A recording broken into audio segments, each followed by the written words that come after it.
Yo, 𝐸𝐲𝐿 over here, and this is Hyundai Elantra 1.6 liter GLS S. One owner unit and at only 12,000 plus Depre. Let's have a closer look.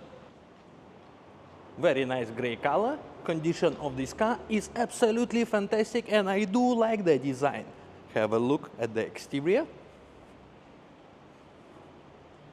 Now, behind, as you can see, plenty of space. Leather interior in great condition and rear passenger aircon. We got keyless entry and keyless start.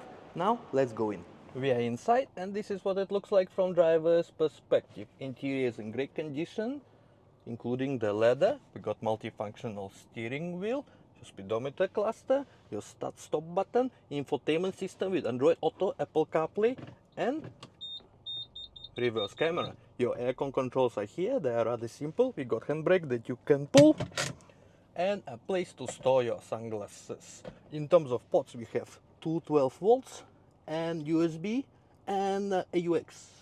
On a COE, this car still have 3 years 6 months, only one owner before, and depreciation 12,000 plus only. You all know what to do. Call me, and I'll give you a good deal.